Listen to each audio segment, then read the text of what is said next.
ko ginawa ito? Gawa ito ng estudyante ko last year. Plagiarism. Kaya walang nangyayari sa bayang ito dahil sa mga Pilipinong kagaya mo na walang pakailam sa totoong istorya ng kasaysayan. Ito ang basahin. May matututunan ka sa bersyon ito. Lalo pat dadaling ka ng librong ito sa mundo na ikinatha ni Jose Rizal nang matutunan mo ang buong kasaysayan. 11 de Mayo, 1884? Talaga bang nasa No Limit Tangere ako? No Limit Tangere? Nobela yon na sinulat ni Jose Rizal. Di ako makapaniwala. Ikaw si Crisostomo Ibarra? Siyang tunay. Oh my God, nasa No Limit Tangere nga ako? Paano niyo nagawang ipasok ako dito? Kailangan mong malaman ng buo ang nobela para makabalik ka sa realidad. Kakaiba kang tunay. Lalo na't kanina, nung nalaman mo kung ano ang mga magaganap. Isa ka bang adivina o manghuhula? Kung sabihin ko po bang oo, aampunin niyo na po ako.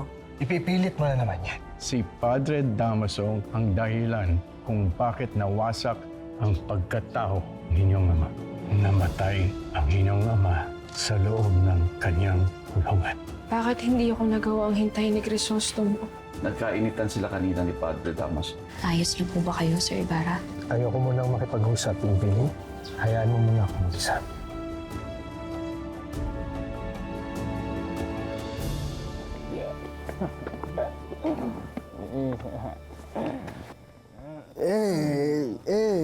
Que chica más guapa, Sí, vaya, vaya.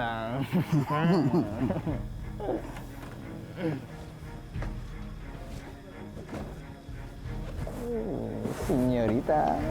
Oye! Mantente alejado de ella.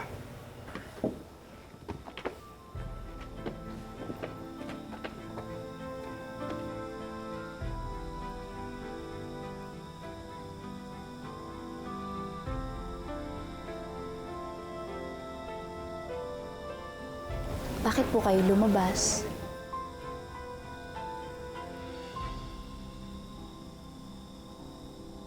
Nakalimutan ko magpasalamat sa ginawa mo kanina. Siguro ay kung hindi mo binuhusan ng tubig ang walang hiyang fraile, malamang ay nasaktan niya nga ako. Okay lang yun, sir. Ako nga po ang dapat magpasalamat sa inyo eh. Kasi kung hindi nyo siya naawat, o edi nasapak din ako ng padring loko-lokong yun.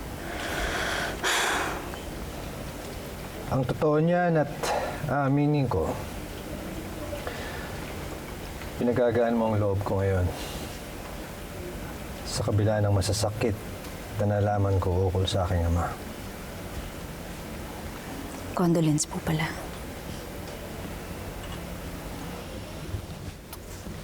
Tunay bang wala kang matutuluyan pa?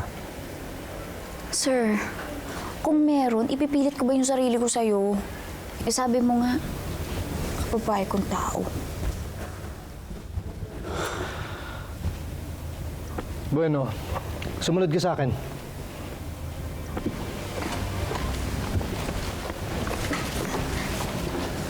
Saan pa tayo pupunta, sir?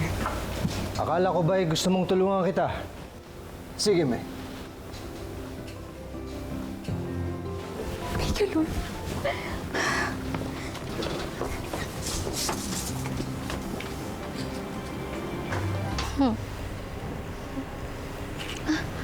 Maria, mabuti at lumabas ka na. Magpapaalam na ako.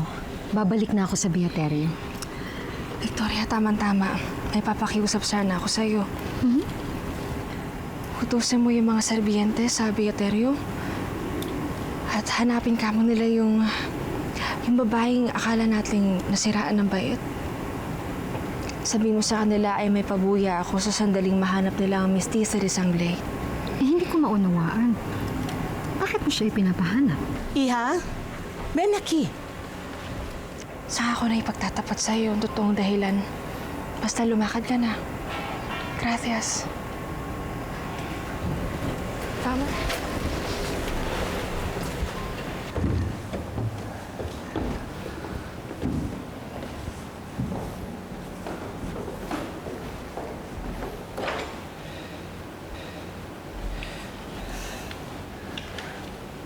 Narito na ang susi sa iyong silid. Numero 22. Katapat lamang ng aking silid. Nakakahiya naman, sir. Nagbayad pa kayo ng bukod na kwarto para sa akin. Pwede naman tayo magsama sa kwarto mo. Doon na lang ako sa sahig. Jesus Maria Joseph, Pinipini. Wala ka ba talagang kinikilalang takot o kahihiyan man lang? Kailan pa nagsama ang isang lalaki at babae sa isang silid na hindi naman magkadugo o mag-asawa? Oo nga pala. Lagi ko nakakalimutan yun. Conservative nga pala tong lolo ko. Maraming salamat po ulit sa pagtulong nyo sa akin. Huwag po kayo maglala. Gagalingan ko po ang pagsilbi sa inyo bilang PA nyo. PA? PA. Personal Assistant. Utusan. Saan ka ba talaga nanggaling at kakaiba ang iyong pananalita? Alam mo, sir, kung sasabihin ko sa inyo ang totoo, hindi naman kayo maniniwala sa akin eh. Iisipin nyo na naman pa ulit-ulit na baliw ako. I promise not to judge you, so tell me, saan ka talaga nanggaling?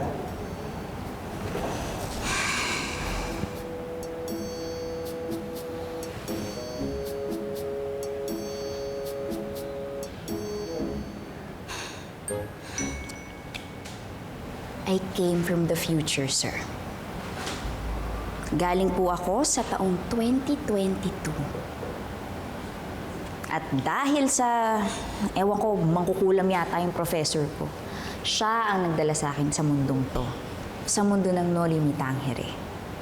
Isang nobelang sinulat ng ating pambansang bayani. At kayo po, at si Maria Clara, ay mga karakter lamang sa nobelang yon. At ako, well, since andito na rin ako, siguro karakter na rin ako. Yun po yung totoong kwento. Promise.